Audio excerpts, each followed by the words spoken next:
loving souls, welcome back to Jendely's Lane. Today we're traveling to Fargo, North Dakota. I also have a perception in this video as well, so stay tuned for that because I'm covering how to function orgasmically and understanding loneliness. So stay tuned for that. If you guys know, it takes me forever to get out of bed, and I'm also enjoying that sunshine in the background there. If you haven't seen my morning routine video, you should go and watch that because it takes me a long time to get out of bed. But yeah, now I'm up and I am just about to start getting things packed and ready to go here. I'm leaving New York to go to Fargo. If you guys don't know what Fargo is one of the largest town in North Dakota. It has about a little over 125,000 population. The weather over there is anywhere from a -1 degree to 33. In the summertime, you can get about 90, I think 99 the most.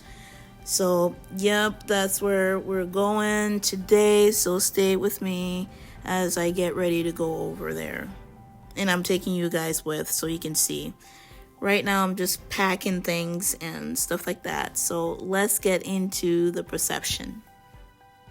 This book, called From the Greatest Power in the Universe, influenced me so much that I took out 2 quotes and I labeled one balance, and I labeled the other one loner.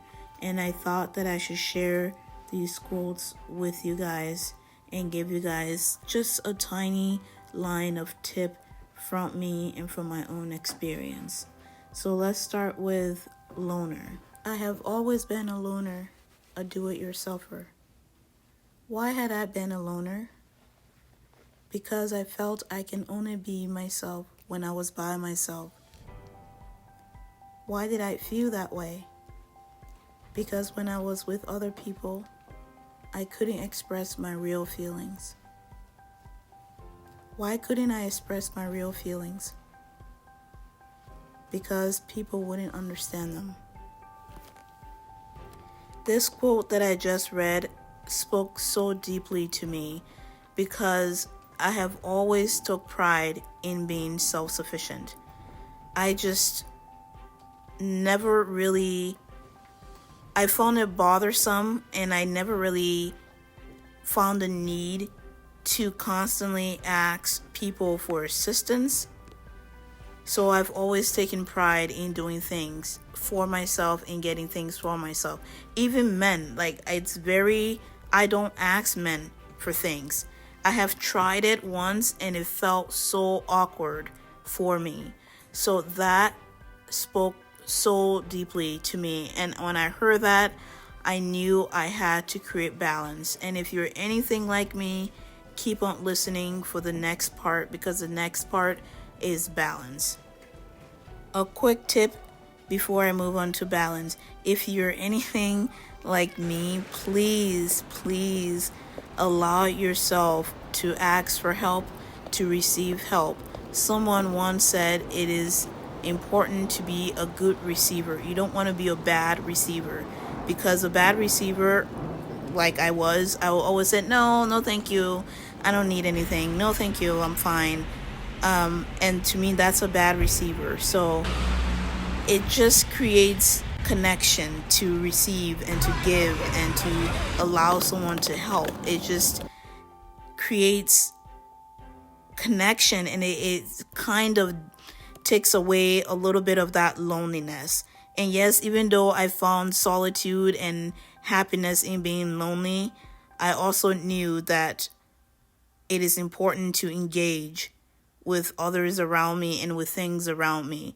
I love my own space so much that I never really worry about even getting a pet, like an animal pet.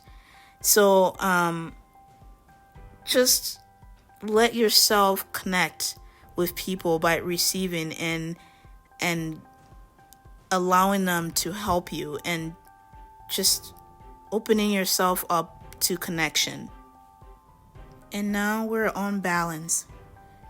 By functioning orgasmically, one could regain its power, and this is how. These are the things you need to know to regain your own power from the book, From the Greatest Power in the Universe. Permitting oneself to feel. If you're trying not to get excited or get excited, you're out of rhythm and out of tune. If you're both out of rhythm and tune, you felt overwhelmed by stimuli. If you're in rhythm and out of tune, you overreact to stimuli. If you are in tune but out of rhythm, you are too spaced and underreact to stimuli. If you are in rhythm and in tune, you are balanced and generate joy. This was living orgasmically. Permitting yourself to feel. There's a quote that goes, power equals emotion. I say emotion activate power. That's how I would put it. So there's this TV show on Netflix, I forgot the name. But in the TV show, kids or teenagers that did not know how to control their powers were sent to a different dimension.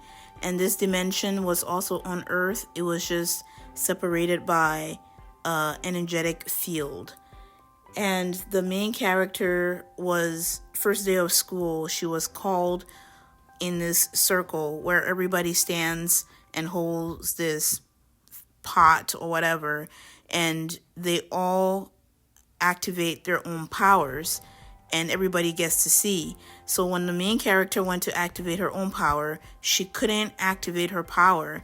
So one of the girl has noticed that she was able to regain her power earlier on. So she used a painful memory from her past, which was emotional, to help this girl activate her powers. I mean, yes, we see this every day in movies, but how do we really use that in our own day-to-day life? Like, how do we use it? So this is my little tip. If you have a strong emotion towards any aspect of your life, I suggest that you sit with it, observe this emotion, and ask this emotion a question. A question like, what do you want me to know about you? And see if you're going to get an answer. And also, depending on the emotion, use that emotion to motivate you to get to where you want to get. So for example, let's say you're living with your roommates or your parents, and there is just always dishes, there is just so much dirt, and you just come home and you're overwhelmed with just how things look in the house or whatever situation. Use that emotion of feeling frustrated or feeling unease to put yourself in the mental state of creating multiple income stream and asking yourself, what is it that I enjoy watching or doing that I can use the internet to bring me money?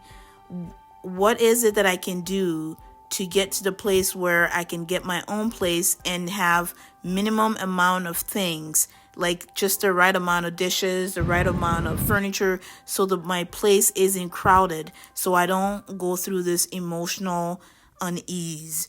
That's just one example. Or talk to your emotion and be like, I hear you. I need answers on how I can resolve this situation. And then just, watch and see what comes your way. And when something does come to your mind, take immediate action. That's what I do. Take immediate action and see what the result is. And sometimes just let yourself feel. Just observe that emotion. Sometimes it might be from your need to control or past trauma that needs to be resolved, or just self-discipline that you have not gotten around to do. I'm laughing because I've been there.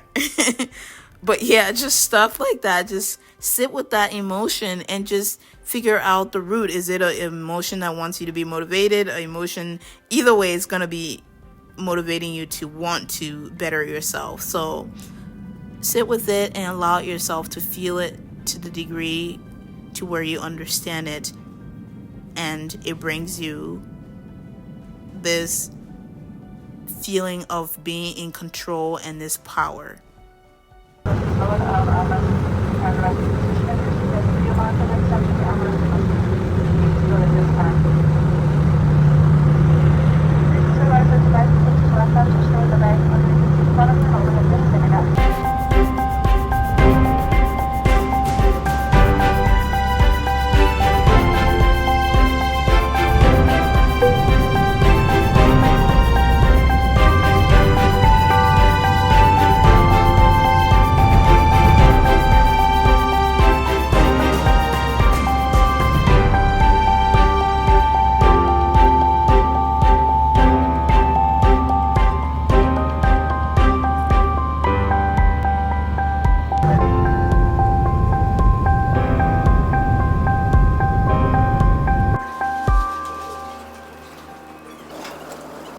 We're in Fargo, North Dakota, which is in the Midwest, lovely souls. If you have watched this far, hit that subscribe button and that like button, because I'm gonna do a video on Fargo, North Dakota men and what it's like dating a man from North Dakota.